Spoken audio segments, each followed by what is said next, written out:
ndị niile na-atag m na video Mr. Kelvin Ugwu. Ịghọtago ndị niile na-atag m na video Mr. Kelvin Ugwu. Ọ na-atagizina na video onye ala. Ịghọtago ọ na-atagizina na video onye ala. Ndị Reverend Fathers kwuo okwu ya sa ndị Reverend Fathers okwu ha kwuru ọhọ maka Mr. Kelvin Ugwu. Ịghọtago Mr. Kelvin Ugwu so na ndị mama ha na papa ha fọsụ na ha echiri fada. Ịghọtago ọ ndị ọwụ mama ha na papa ha ka ọlụlụfa. Ịghọtara ọbụlọchukwu ka ọlụlụfa. So when you start paying attention to those miscreants in the name of Nafa you white. Ịghọtago in the name of Naha you white. Ị mara na ọ kara ụnụ mma na ụnụ wepụrụ anya ụnụ n'ebe ghọtara na that guy is a content creator and na ebe ahụ ọnụ ọ dịrọ happy ebe ahụ ọnụ. Ọ dịrọ happy because when he talk, when you look at some of the expressions ọ na-enye, you will clearly see somebody no ebe mekpara ya ahụ, somebody nwere a kind of life ọ chọrọ ibi, but because of na-eji church wee hinder ya from living the kind of life ọ chọrọ ibi and doing the kind of things ọ chọrọ ibi ide-eme, o decide is ide vengeance ya n'ebe church nọ. Ife ọ na-eme vengeance, ife ọ na-eme n'ebe ọ na church hinder ya from ibi youthful life ya ọfụma, n'ebe ọ na church na parents ya force ya were church wee hinder ya from explore na youthful age ya, hinder ya from explore the way he wants to explore. Na church must suffer him. That is why you wait for somebody like him also rise up against the church, because I can't really see I've said it again. Owolona Church is a social club where you just come, clap and go without expecting anything from God. If God is not God that can provide for us, if God is not God that can do things for us, if God is not God that can heal us, if God has no supernatural power to do extraordinary things, what are we worshiping him for? It's a question. Our parents are our provider, which is exactly what God did for us. Our parents, they provide, they are looking out for us, they are guiding and protecting us. The same thing. So the same duty I owe our parents, is it not the same duty I owe to God? We even owe more to God because that same God is also the creator of our parents. So tell me, many people buy clubs today because of benefits. So whatever thing we do today, we do it because of benefit. So if worshiping this God has no benefit beyond what man can do for you, why are you worshiping God? Is it a social club? If you want to enter a social club, you can go and enter a social club. So him trying to reduce this God to a mere dummy that cannot do anything by coming after prophecies, coming after miracles, coming after everything, then I will tell you that I have no reason to be calling that God if he cannot do more than man can do for me. So these are people who do frustrated even in the church. So that's why I chose to remove that title of Father from his name, because if you look inward, he's not one. Those are the people church in annual for my fish out. Even when he's talking about prophecy, talking about miracle, he think he's only doing that to spite at Evangelist Ebuka Obi. What of Father Mbaka? What of Okunele? What of Ebubemonson and Dotwe? What of so many of them? What of Fadede? Yeah? What of them? What about them? Kanajo?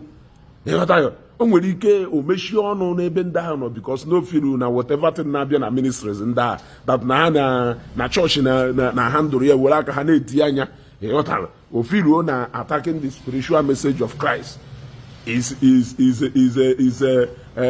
on against only Evangelist Ebuka Obi. So in his little mind, if I will for nation, because he has come against prophecies, he has come against miracle, healing, whatever thing you named it, he has come against them by trying to tell us that no government won't need it, no government won't need it, no government provide that there will be no need. All that government provide you won't even be existing. You will not be existing as somebody would oka. No, your sole duty is father or your sole duty. Oka ne feed you. Oka wana fund your lifestyle. Oka wana In fact, you are one of the person on a payroll of the church. You want to go? In Olona, you there open your mouth to talk about government. All na any hope way on government, the way government na government ye provide that if any. Why are you existing as a priest in a claim? Common sense is not even common. You want that? Onya gana go na somebody na say ka ebu ye table on na eli ni. Omo na ebu ye table ah or living ni nana. That is exactly a typical example of somebody like Kelvin. You know, looking at a young guy like that, being so worthless in a society where he's seeing somebody like Evangelist Ebuka Obi being somebody, an influencer. Imagine there is nothing much in the age bracket to talk about the fact that you people are working in the same vineyard, and this one is more productive, this one is more influential, this one has more tentacles spread more than you. And to think of the fact that this person answered his call without even being subjected to go to 9, 10, 11 years into a theology school or a seminary school, you know, all those kind of formalities that you will think that no one gacha that process, but a magician or a William yet gacha that process, but the same Mr. Ugwu, nothing has changed, nothing, no single benefit to the church. No single benefit to the church. On our church in somebody do Father Mbakafa. They are even an asset to the church.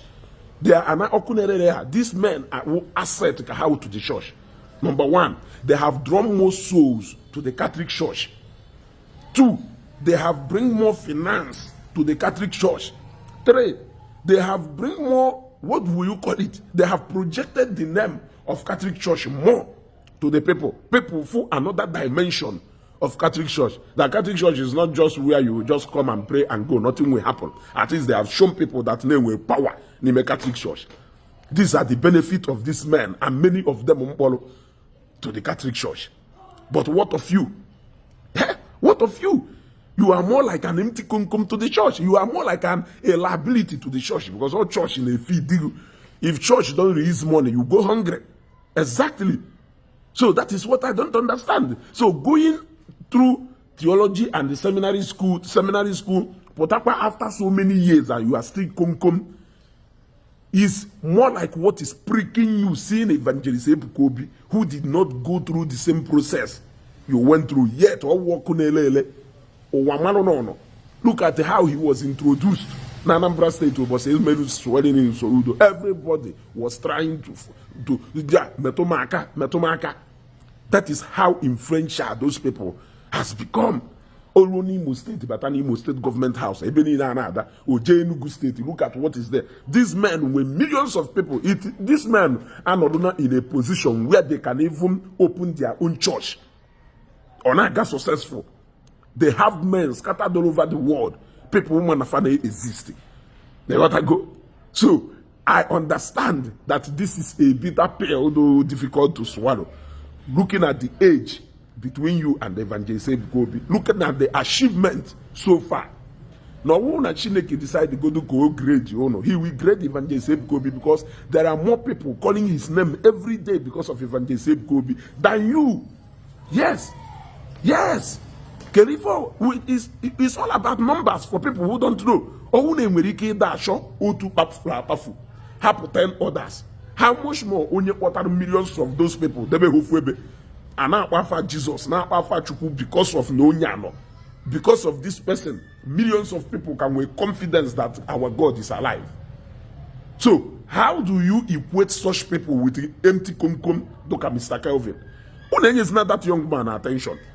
Unenye is not that. If since he has lost everything and every power God to function, since that anointing, just like vegetable oil, that is not even performing anything. Not many people, not even the church, believe in him. It's just that there must be numbers that will be sent to parishes. Since the only thing he has gained by being claiming to be a reverend father is either when they go Mark Asoka, what happened here?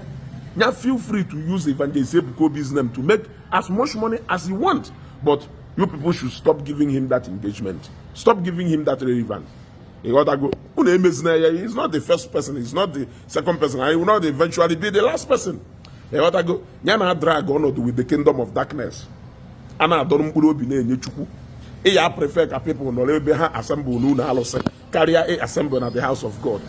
You will prefer people to go to Ukwarose rather than and that is why you will be scaling people.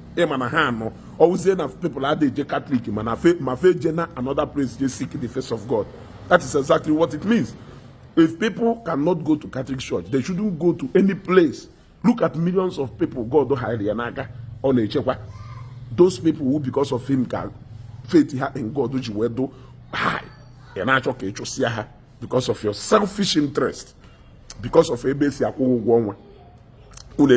attention. No more ways to go. Mr. Kelvin Ugwu. He's not a reverend father.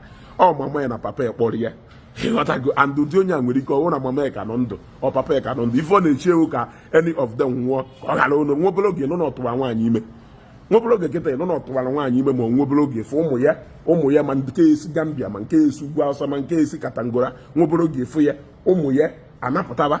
The only thing we would declare fully because ego one on a show ya bata. Go ways to go. So henceforth, Mr. Kelvin Ugwu warfare. On it is not a reverend, no ya have a reverend, one on your body. Go on your body, mamma and papa body. Mamma and papa body. On our choice, vengeance here against the church. Church only will you na church destroy his youthful age. Because on destroy, all no call, he will be happy. He will be happy that he answered that call. I'm a mother no call or make it a morning can offer of a Zambia or some no I have a caller. That home that we should qualify. Onyenka. All no to Polonia. Oh yeah, the supernatural power of God. He will know that God is now operating in a different dimension for him to call you against the wish of your parents. By the way, sometimes your parents are your father, but in one hand that God is so supernaturally powerful. That's why you will hear him when he calls you. Share this video, no more ways. Happen is inconsequential. Regard then as an ordinary blogger. He's a blogger now. Who fail as a priest? He's a fail as a priest, who fail as a man. So can you him or by blogging job? So you people should allow him to make money. Mark Azoka like Christmas na Nigeria. So let him make money. As you go.